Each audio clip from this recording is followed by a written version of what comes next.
Assalamu alaikum students. Today we are going to start our lecture number 9.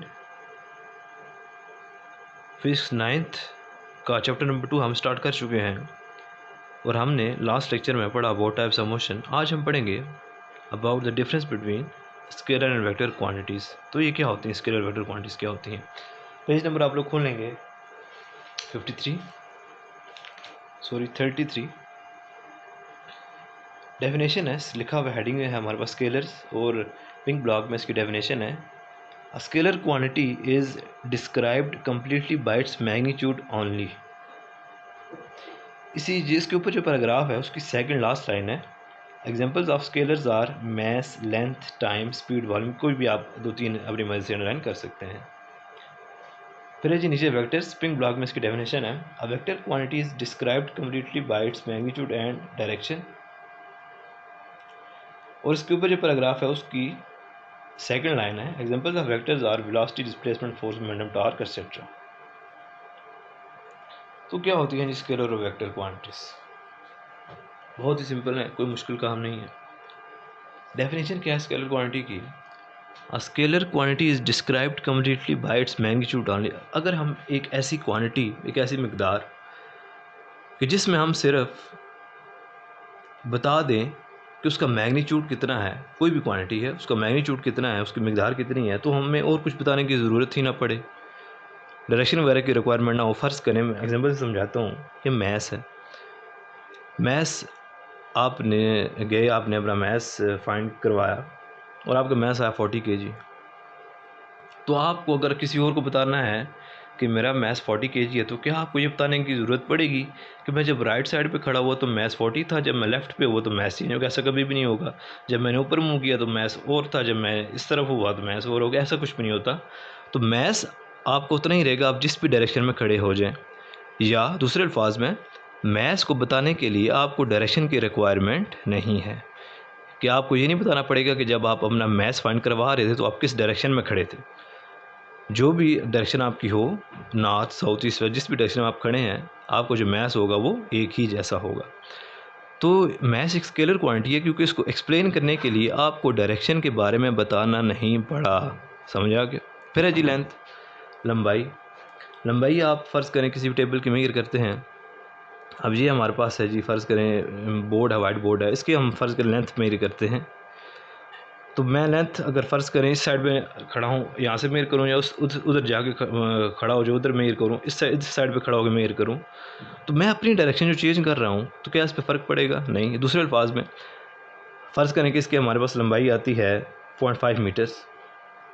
तो मैं अगर किसी को बताऊँगा तो मैं कहूँगा जी इसकी लेंथ है जी वाइट बोर्ड की 0.5 मीटर्स। तो क्या कोई चीज़ इसमें बताने वाली रहेगी? क्या वो मुझसे पूछेगा कि तुमने कौन सी किस तरफ खड़े होकर लंबाई फाइंड की है, लेंथ फाइंड की है? ऐसी कोई बात नहीं है। जब मैं उसको बताऊंगा कि इसकी लंबाई 0.5 मीटर है तो उसको क्लियर हो जाएगा कि इसमें अब कोई भी और चीज़ बताने की ज़रूरत नहीं है। तो ऐसी क्वांटिटीज़, इस तरह हमारे पास टाइम होता है। टाइम में हमारे पास फ़र्ज़ करें टाइम इस वक्त क्या हो रहा है जी, टाइम तकरीबन 4 बज रहे होंगे, जो भी टाइम है। टाइम को हमें बताने के लिए डायरेक्शन की रिक्वायरमेंट हमारे पास नहीं होगी। टाइम हम जिस भी डायरेक्शन से देखेंगे हमारे पास टाइम अपने हिसाब से चेंज हो रहा है। तो अगर मैं किसी को कहूँगा कि हमारे पास 4 बज चुके हैं, तो क्या मुझे डायरेक्शन की ज़रूरत पड़ी साथ बताने के लिए कि मैंने नॉर्थ से देखा या राइट से देखा, लेफ़्ट से देखा तो टाइम चेंज? ऐसा कुछ भी नहीं होगा। तो ऐसी क्वांटिटीज़ जिनको एक्सप्लेन करने के लिए सिर्फ हम उसका मैग्नीट्यूड बताएं, सिर्फ मिकदार बताएं। लेंथ हमने बता दी 0.5 मीटर, मैस हमने बता दिया फ़र्ज़ करें कि 60 kg, टाइम हमने बता दिया 4 हो गए, तो डायरेक्शन की रिक्वायरमेंट किसी में भी नहीं थी। तो ऐसी क्वांटिटीज़ को हम क्या कहते हैं? Scalar. A quantity which is described completely by its magnitude only. सिर्फ हम उसके मिकदार के बारे में बताएं और वो सारी की सारी क्वांटिटीज़ हमारे पास वाज़ेह हो जाए, डिस्क्राइब हो जाए, ऐसी क्वांटिटीज़ को हम क्या कहते हैं? Scalar quantity. क्लियर हो गया जी? गुड। नेक्स्ट है हमारे पास वेक्टर क्वांटिटी। डेफिनेशन पढ़ेंगे इसकी। अ vector quantity is completely described bye its magnitude and direction. अच्छा जी, अब कौन सी क्वांटिटीज़ ऐसी हैं जिनको हमें मैग्नीट्यूड के साथ डायरेक्शन भी बतानी पड़ेगी? फ़र्ज़ करें अगर मैं कहूँ कि मैंने किसी बॉडी पे फोर्स लगाई, मैं कहता हूँ कि मैंने फोर्स का यूनिट होता है न्यूटन, आगे हम जाके पढ़ेंगे। मैं बताता हूँ जी किसी को जाके मैंने एक टेबल को खींचा और मैंने 25 न्यूटन फोर्स लगाई, काम अधूरा है जी, क्योंकि मैंने किसी को ये बताया नहीं है कि मैंने जो फोर्स लगाई है वो किस डायरेक्शन में लगाई है, क्योंकि ये डायरेक्शन बताना ज़रूरी है ताकि पता चल सके कि फ़ोर्स ने बॉडी को डिस्प्लेस किस डायरेक्शन में किया और हमारा जो बॉडी वो कहाँ पे पहुंच चुका है। तो अब फोर्स को बताने के लिए मैं बताऊंगा कि मैंने 25 न्यूटन फोर्स लगाई है और लगाई है from left to the right और from right to the left, जिस भी डायरेक्शन में हमने लगाई है। तो फोर्स को एक्सप्लेन करने के लिए हमें डायरेक्शन की रिक्वायरमेंट है। मैग्नीट्यूड तो मैंने बताना ही बताना है कि 25 न्यूटन मैंने लगाया है जी, फोर्स लगाई है। फिर मुझे बताना पड़ेगा कि मैंने इसके ऊपर इतनी फोर्स जो लगाई है वो उसकी डायरेक्शन क्या है, किस डायरेक्शन में मैंने लगाई है, ताकि पता चल सके अगले बंदे को कि बॉडी जो डिस्प्लेस हुआ वो किस डायरेक्शन में हमारे पास जाके डिस्प्लेस हुआ। इसी तरह डिस्प्लेसमेंट क्या होता है, इसका अभी हमारा नेक्स्ट टॉपिक है, उसके बाद हमारे पास डिस्प्लेसमेंट का होगा, लेकिन थोड़ा सा आइडिया आप ले लें डिस्प्लेसमेंट क्या होता है। डिस्प्लेसमेंट हमारे पास होता है shortest distance between the 2 points. और चलिए मैं थोड़ा सा आपको कंसेप्ट देता हूँ डिस्टेंस और डिस्प्लेसमेंट का। फ़र्ज़ करें कि मैंने यहाँ से अपने घर से जाने ब्लूमिंग तक, तो मैं पहले गया अड्डे पे, लोड शोड कराया, मैंने सुपर कार्ड कराया, ठीक है जी। फिर मैं चला गया, मुझे भूख लगी, मैं बेकरी पे चला गया, होता हुआ फिर मैं चला गया जी अपने स्कूल। फिर मैं फ़र्ज़ करेंगे मैं स्टूडेंट हूँ, टीचर नहीं हूँ, टीचर हूँगा तो मैं डायरेक्ट ही जाऊँगा खैर।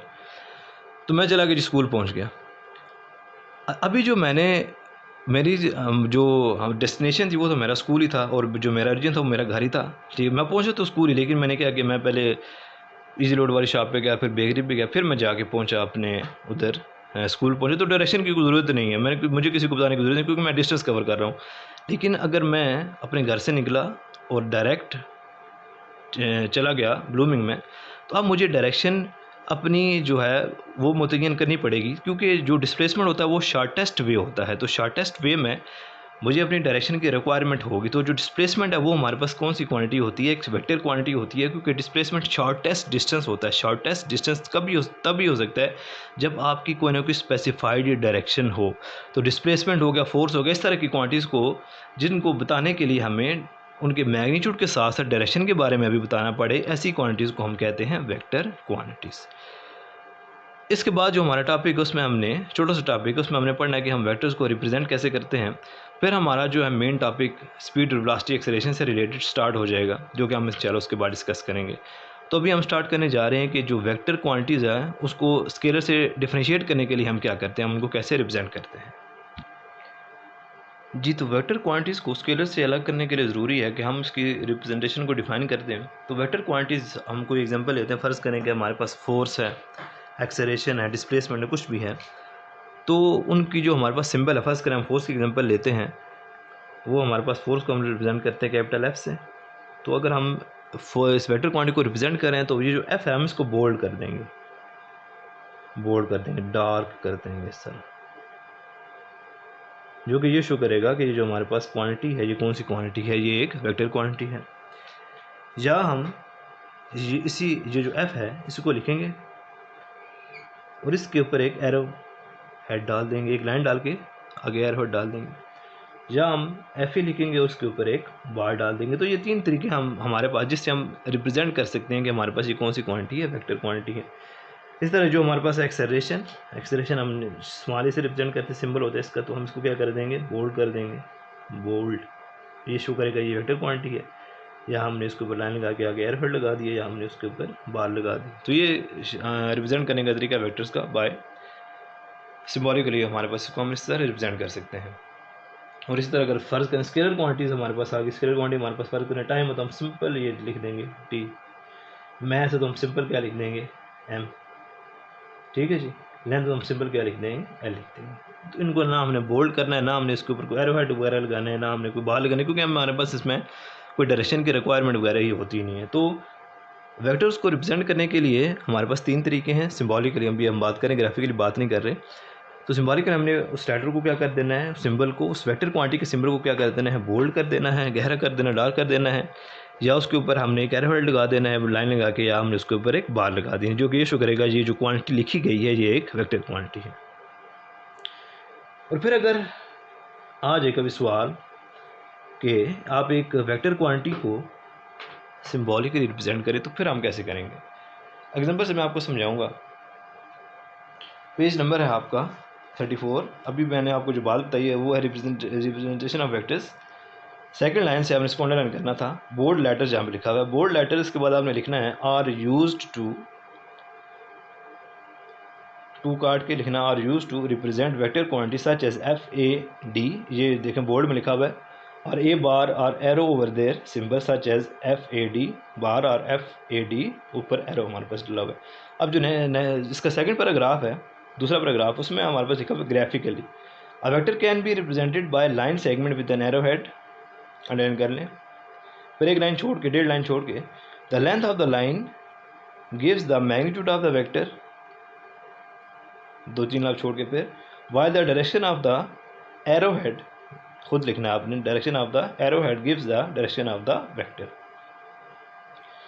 तो हमने क्या करना है, किसी भी वेक्टर क्वांटिटी को रिप्रेजेंट करने के लिए एक लाइन सेगमेंट, एक लाइन ड्रा करनी है और उसके आगे हमने लगा देना है एरो हेड। कैसे लगा देना है, मैं एग्जांपल से समझाता हूँ। फ़र्ज़ करें आपको ये कह दिया जाए कि आपने एक फोर्स तकरीबन 20 न्यूटन, इसको आपने रिप्रेजेंट करना, और ये जो फोर्स है इसकी डायरेक्शन है from left to right, from left to right, और फोर्स का जो मैग्नीट्यूड है वो हमारे पास है 20 न्यूटन। देखिए मैंने ये क्यों लिखा, क्योंकि हमें डायरेक्शन चाहिए होता है किसी भी वेक्टर क्वांटिटी को रिप्रेजेंट करने के लिए। तो हम क्या करेंगे, हम सबसे पहले स्केल सेट करेंगे। क्या करेंगे, स्केल सेट करेंगे। कैसे सेट करेंगे कि हम कह देंगे, अब हम फोर्स को कैसे पेज पे लगाएं, पेज हम फाड़ तो नहीं सकते कि हम उस पे फोर्स से पेज फाड़ दें, ऐसा हो नहीं सकता। हम कह देंगे जी कि जो हमारा पेज है उसमें जो हमारे पास ग्राफ होगा उसमें हम कह देंगे हमारा जो 1 सेंटीमीटर है, बल्कि 1 सेंटीमीटर नहीं, हम कह देंगे कि हमारा जो, चलो 1 सेंटीमीटर कर देते हैं, 1 सेंटीमीटर है वो इक्वल है 5 न्यूटन।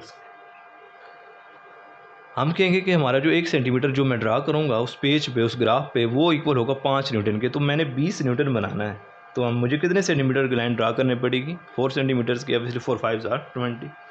तो मैं क्या करूँगा, मैं स्केल लूँगा और ये जो पॉइंट है इसको मैं फ़र्ज़ करें नाम दे दूँगा ए का।